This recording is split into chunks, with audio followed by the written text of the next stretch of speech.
Today on Roblox Drama! Roblox is getting bullied in the preschool playground. All the YouTubers around the platform are piling up on our boy Roblox. Why? Because Roblox is getting sued for a bunch of charges around fraud. But everyone on the internet is presenting this like it's some huge deal, like David Baszucki just killed 3 children in order to get their wallet. Roblox needs a friend in its time of need, and that's why I'm here. We're gonna be checking out this court case, and we're gonna be seeing just where things don't add up. We've got the scoop to keep you in the loop. Let's get right into the drama.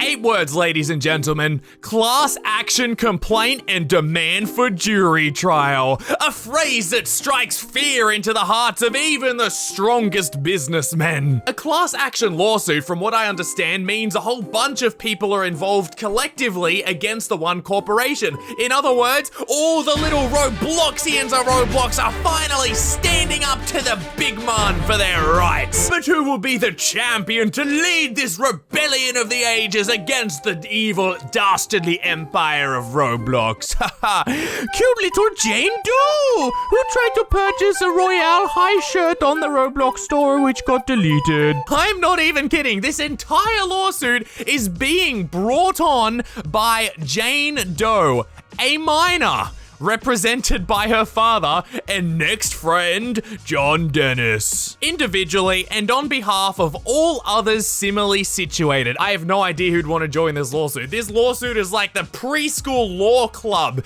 Like little boy, dress up in your law clothes and go to court. Oh, you're in court now. What are you gonna say? I'm just saying that's already sending off some warning signals about this case, that the entire thing came about because of a minor. Anyway, let's start checking out the document. So as you can see here, the class action complaint is for 5 different things. The first 2 are a bunch of violations. The third one is fraud. The fourth one is conversion. Converting US dollars into Robux, converting kids from Club Penguin to Roblox. I don't know. And then unjust enrichment. I don't even know what that is either. Like, enriching the lives of children is unjust? If you must know, apparently unjust enrichment occurs when one person is enriched at the expense of another. So Roblox gains things at the expense of other people. Plaintiff Jane Doe, represented by her father, blah, blah, blah, brings this class action complaint and demand for jury trial. They don't ask for a jury, they demand it. We need to get all the citizens of America in on this. We need a referendum. Roblox is going down, and they're going down today. Against defendant Roblox Corporation to seek compensation for defendant's deceptive and unfair conduct, plaintiff alleges as follows upon personal knowledge as to herself and her own acts and experiences, and as to all other matters upon this information. Sorry to skip ahead a bit and give you a little spoiler here to the first episode of this anime,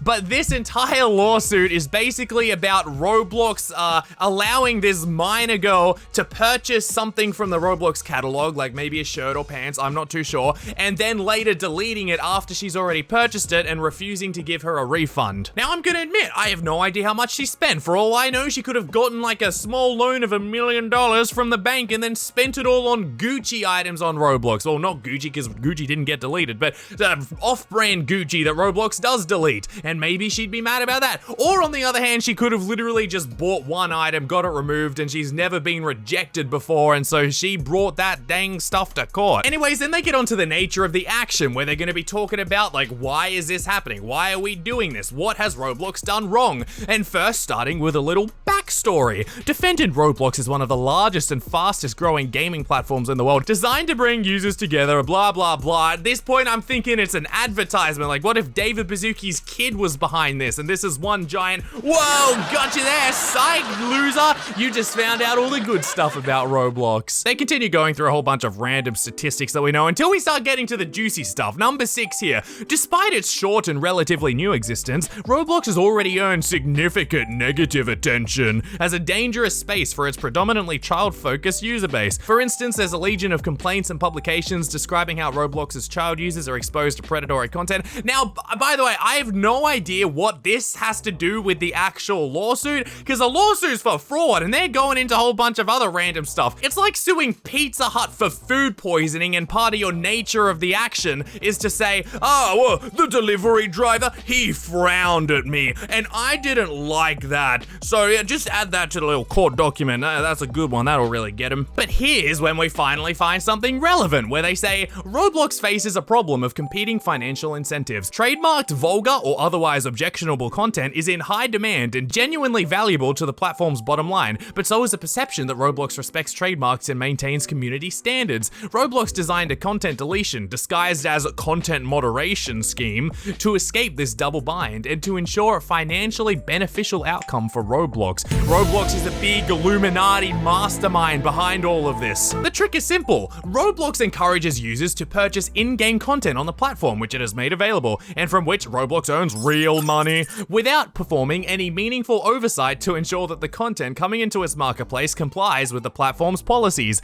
After its users have paid for their purchases, Roblox then performs sham content moderation by deleting content which it has determined violates its policies. Roblox then refuses to refund anything to its users for their deleted content. When users report that their content has disappeared in error and demand refunds, Roblox cleverly deflects its irresponsible profit-seeking behavior by alleging that the content violated the platform's policies without any actual detail, offering Roblox cover to engage in fraudulent content deleting schemes. They cracked the code. None of us saw this coming. It took a girl genius, 8-year-old Jane Doe, to figure out the truth behind this. We've been fooled this entire time. That item that you bought 50 years ago on Roblox, most likely going to be getting deleted under Roblox's fraudulent scheme. Like, this legal document makes it sound like this is happening to literally everybody. They make it sound like, oh, there's absolutely nothing on the content because as soon as you buy one, Roblox deletes it. Bye-bye, sayonara. Now, I will admit, Roblox does have their flaws with their content moderation system. Of course, nothing is perfect. They have hundreds of thousands of dumb shirts uploaded every day, and I can guarantee you half of those are stupid brand t-shirts that'll probably get copyright striked and deleted. So Roblox really can't deal with that for human moderators. Basically what they're claiming is that Roblox is purposefully allowing people to upload these items knowing that they'll delete them later so people can buy them first before they delete them. Now I'm just gonna straight up say, I personally believe that's absolutely false. I think it's just because of, like I said earlier, Roblox's AI systems eventually getting to it and like then needing to human verify after the AI has already flagged it. So I feel like that would take a while. And so we get onto the factual background of the case, where they start presenting actual facts about the case and stuff that we know for sure. And this is where the entire lawsuit starts to fall apart. This is where it looks like a third grader's like science project in middle school if the science project was a lawsuit, which is a pretty bad science project if I'm gonna be honest. Specifically, their use of anonymous online hearsay as evidence that Roblox is doing us dirty. On number 35, they say, unsurprisingly, the majority of defendants' item removals are capricious and are untethered from any platform policy violations. Deleted items are often not offensive, inappropriate, or infringe upon any trademark or intellectual property. Of course, that is subjective. Indeed, users have publicly complained that Roblox has deleted items, even if there was nothing inappropriate about them to get deleted. See Figure 4. And what do they pose as Figure 4? A certified, verified statement from Joe Biden about his daughter's experience on Roblox, stamped by the mayor of New York City? No, they get an 8-month-old Reddit comment from Generate ID that says, "That is complete BS. My daughter paid 84 Robux for pants and they were just deleted. There was nothing inappropriate about them to get them deleted. There should be a warning or refund system. Otherwise, they could just keep deleting everything for no reason to force people to buy more more things. Personally, I do believe that actually happened, and I do think they're saying the truth there, but it's not 100% fact, it's not 100% proof. Absolutely anyone with a bone to pick on Roblox could just type up a Reddit rant and make up whatever they want about it, so I don't know why they're putting it in factual evidence, and it just gets worse, ladies and gentlemen. It gets real bad. Specifically point number 43 here, and this one makes my blood boil because, it's just such a big twist of the truth. The best descriptions of Roblox's content moderation scheme come from the company's own employees. One former employee recounted, and doesn't this sound like they're stating that this was 100% a company's own employee? Like, this is 100% true. This is, you can't dispute that. It was from a former employee. We'll get to that in a sec. The manager that was in charge of us demanded that we have a set quota on the amount of content and accounts moderated each day, even going as far as to banning users off the platform who clearly have done nothing that violated our trust and safety policies. The way we were required to treat the platform's users with clearly false reasons of termination of their service just to meet the required quota that managers told us to meet if we couldn't reach it with legitimate reasons was the last straw. And that point would be a huge deal if a verified former employee is coming out and saying they are banning users who have clearly done nothing that violated the trust and safety policies to meet a quota. That would be a huge deal. Although I wouldn't be surprised if Roblox actually had a ban quota that people need to meet, because a lot of online games do that. But the reason I just hate this so much is that in this little number 5 here, we look down here, this entire quote was from working at Roblox Glassdoor.com. If you don't know what Glassdoor is, anyone can post reviews about companies that they've previously worked for, and Glassdoor themselves say they can't verify the fact, so practically anyone could say they've worked there. Thanos could say he worked at the Roblox Corporation for 2 years before going on a rampage for the Infinity Stones. Heck, David Baszucki could have put in all 178 or even 232 reviews himself. There is 0% chance that this is actual evidence. This is just something anyone could have made to make the company look bad, but they're presenting it as if this was 100% the company's own employees. One former employee recounted when it was just like Bob from down the street looking to troll Roblox a bit. And they do a similar thing again, saying there is also a legion of consumer complaints illuminating the financial incentives behind Roblox's content moderation scheme, which leads to children repeatedly losing items and repurchasing them. For example, one parent complained that a child purchased 300 Robux worth of items only for Roblox to remove those items. I can't believe it. And have a look here. Look at all these reviews. Dear Lord, I should have known. Two from 2019 and one from 2020. Wow, if that's all they could find. Whew, Roblox, you're doing pretty good. Yes, but this is the best bit. Plaintiff Jane Doe's experience. We finally get to learn just what happened to our sad protagonist of this anime story. Plaintiff Jane Doe is a minor who plays Roblox. Plaintiff has personally purchased hundreds of Robux. Hundreds of Robux. Well, like 400 Robux? That's ridiculous if she only ended up getting hundreds of Robux through her purchases. To give you an idea, a $10 Roblox gift card gets you about, 800 Robux? And that's for $10, so if she's only getting hundreds of Robux, I mean, that's about $12 maximum. It'd be bad if it was like tens of thousands of Robux. I'd even be more sympathetic if it was hundreds of thousands of Robux. But no, this is hundreds of Robux. It kind of leads me to believe that this girl, literally like a 10-year-old or something, spent, I don't know, let's amp it up a bit. 900 Robux on a shirt that says, I'm a bad girl, and Roblox removed it. And then now, apparently her dad's rich, or maybe her dad's a law student who wants to finally get a case. Woohoo! I can finally do something with my law degree. I can help my 10-year-old sue Robux for $20. And they submitted this. Through the use of Roblox gift cards that were under her complete ownership and control, Plaintiff, which is a minor, utilized utilized her in-game currency to make numerous purchases, including purchasing clothing for her avatar. Among those purchases were pajamas and jeans. I don't know why they have to add that. They just want to show us her fashion style.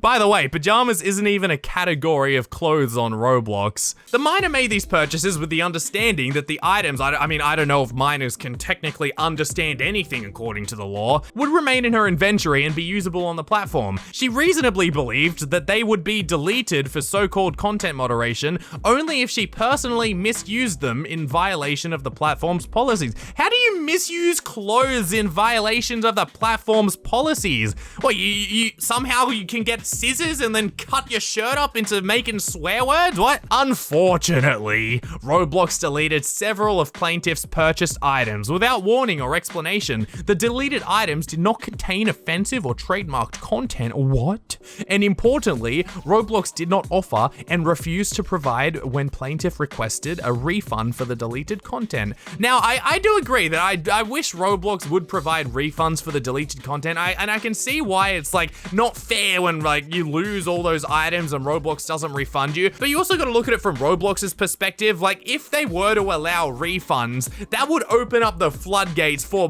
millions, I'd say, of people just constantly wanting money back. Oh, I accidentally deleted this item from my inventory, Roblox. Give me money back. Oh, Roblox, my account got hacked because I gave away my password to my friend. Give me my items back. Give me my Robux back, Roblox, and they'll lose so much money.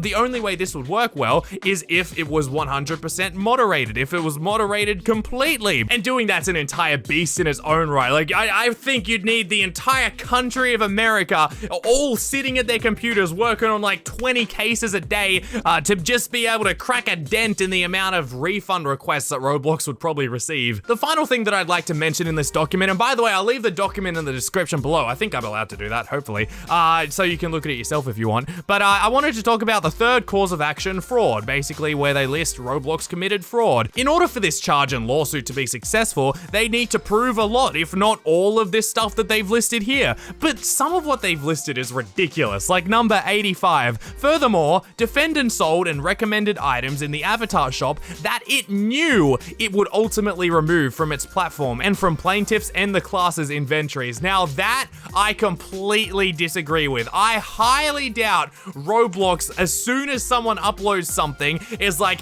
that thing, I know people are gonna buy it. Ooh, and then we're gonna delete it. Oh, we're gonna make so much money, baby. Ooh, yeah. Like, no, like, because Roblox, they do delete things before you even upload them. They do have a system for that. But of course, some things are gonna slip by, and of course, then they've got to deal with them. They can't just be like, oh well, we will allow the picture of the human body part anatomy to just thrive on the platform. We're all good with that. You can keep it, buddies. This is so good though. In the little signature area for like one of the plaintiff's attorneys, one of the miner's attorneys, you see /S Lily Ehue. You know what /S usually means?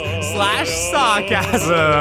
Whoa, that's a sick prank, David Baszucki. Woo! Creating an entire 25-page over like a 100-point document just to prank Roblox with sarcasm. I love it. No, in all honesty, I think that means solicitor. So Roblox isn't out of the clear yet. David Baszucki, put away that champagne. You're still getting sued. However, I personally, my opinion is like, I don't think this document's gonna be able to do anything to the giant known as Roblox. And if you think that this is a big deal, that people are actually doing this, probably I disagree, because if we look at the Better Business Bureau, yeah, that's a mouthful to say, you see that Roblox does indeed have 1,078 complaints. I wouldn't be surprised if this was like one in thousands of lawsuits that are coming in Roblox's direction from angry miners furious that their Doge giving the middle finger pajama t-shirt got removed from Roblox for being inappropriate. But what do you think about all this, everybody? What do you think about the court case? Do you think it has any legal ground? And let me know if I missed any interesting little nuggets of information. I'll catch you in tomorrow's video. Oh yeah, if you enjoyed, like and subscribe, or I'll sue you. I'll see you in tomorrow's one. Goodbye!